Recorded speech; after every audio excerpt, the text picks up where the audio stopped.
There are three things I want you to think about when voting for Trump. It's a very, very basic, fundamental thing.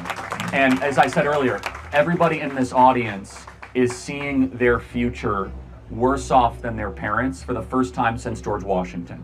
That's a big deal. Usually, at least kids are as good, if not better, than their parents, and we have that broken. There are three things I want you to think about when voting for Trump. Number one, home ownership. I imagine you want to own a home sometime in your life, right? Yes, sir. All right, in order to own a home, you would have to make $125,000 a year right now just to be able to get the mortgage. That doesn't count your medical expenses, your student debt expenses, your credit card expenses. When Trump was president, it was $75,000 a year. We were building millions of new homes. Why is it that the housing prices have gone up so much? Because Kamala Harris and Joe Biden have spent $6 to $7 trillion of unnecessary federal spending, flooded the zone with these trillions of dollars, which have inflated asset prices. Number two, as a liberal, I imagine you don't like war, right? You don't like endless war. Under Donald Trump, it was the first president in 40 years where we had no new wars. No Iraq war, no Syrian war, no Russian-Ukraine war. Under Joe Biden and Kamala Harris, we have the Russian-Ukrainian war that we've spent $250 billion on. We have the terrible situation in Israel and Gaza. Not a good situation, right? Not favorable. The final thing